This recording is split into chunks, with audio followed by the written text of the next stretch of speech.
మద్యం సరఫరా చేసిన అమ్మిన వారిపైన కఠిన చర్యలు. ఆదోని పట్టణంలోని శనివారం సెబ్ అసిస్టెంట్ ఎక్సైజ్ సూపరింటెండెంట్ వి వినోద్ కుమార్ ఆధ్వర్యంలో 2024 సంవత్సరం జనవరి నుండి వివిధ కేసుల్లో పట్టుబడిన అక్రమ కర్ణాటక మద్యం నాటుసారా తయారీదారుల నుండి పట్టుకున్న నాటుసారాను 3 నెలల్లో 70 కేసుల్లో 696 లీటర్ల మద్యాన్ని ధ్వంసం చేయడం జరిగిందని తెలిపారు. 585 లీటర్ల కర్ణాటక మద్యం, 111 లీటర్ల నాటుసారాను మొత్తం కలిపి 696 లీటర్ల మద్యాన్ని ధ్వంసం చేశామన్నారు.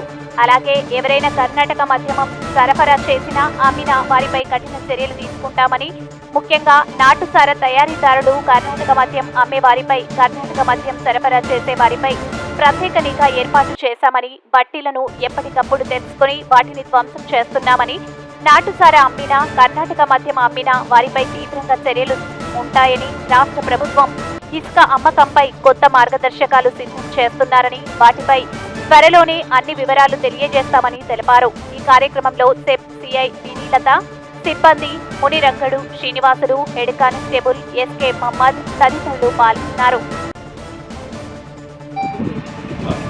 మీడియా మిత్రులకి నమస్కారం. నా పేరు Vinod Kumar, assistant enforcement superintendent special ఎన్ఫోర్స్మెంట్లో కర్నూలు జిల్లా. గౌరవ ఎస్పీ సార్ మరియు అడిషనల్ ఎస్పీ సార్ ఆదేశాల మేరకు మరియు special enforcement bureau enforcement superintendent గారి పర్యవేక్షణలో ఎస్సీబీ నిరంతరం సాగిస్తుంది.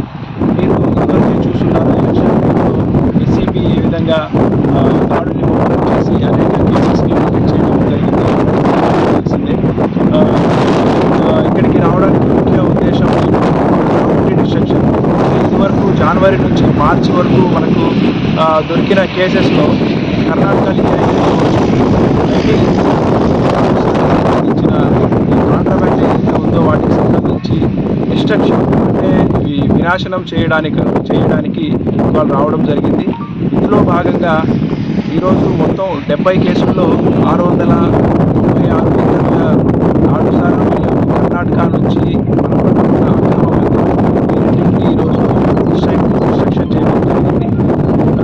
ఈరోజు అంతేకాకుండా ఇవాళ జాయింట్ సెబ్ స్టేషన్ మరియు ఆదోని సెబ్ స్టేషన్ 2 స్టేషన్లను ఈ ఆదోని సెబ్ స్టేషన్ జాయింట్ చేయడం జరిగింది.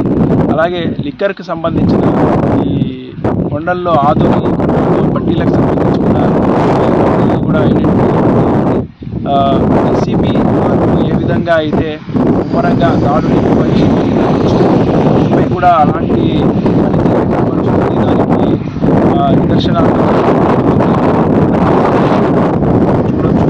అంతేకాకుండా సంబంధించి ప్రభుత్వ ఆధ్వర్యంలో ప్రారంభమైన రేంజ్ నుంచి కూడా ఇసుక తరలించడాన్ని ఎస్సీబీ ప్రత్యేకంగా మానిటర్ చేస్తూ వస్తుంది. ఇకపైన ఈ ఐడి అంటే నాటుసారా సంబంధించి కానీ, ఈ కర్ణాటక లిక్కర్కి సంబంధించి కానీ అనేక మెజర్స్ తీసుకోవడం జరుగుతుంది. వాటి నేపథ్యంలో రోజు మనం రూట్ వాచెస్ కండక్ట్ చేయడం జరుగుతుంది. అంతేకాకుండా సర్చెస్, సీజర్స్ ఇవన్నీ మేము చేయడం జరుగుతుంది. అంతేకాకుండా ప్రజల్లో కూడా వీటికి సంబంధించిన అవగాహన నిర్వహిస్తూ దీన్ని కంప్లీట్గా ఈడీ ఫ్రీ ఆధ్వర్యంగా చెందడానికి గారు మరియు ఎస్ఎస్పీ గారి ఆదేశాల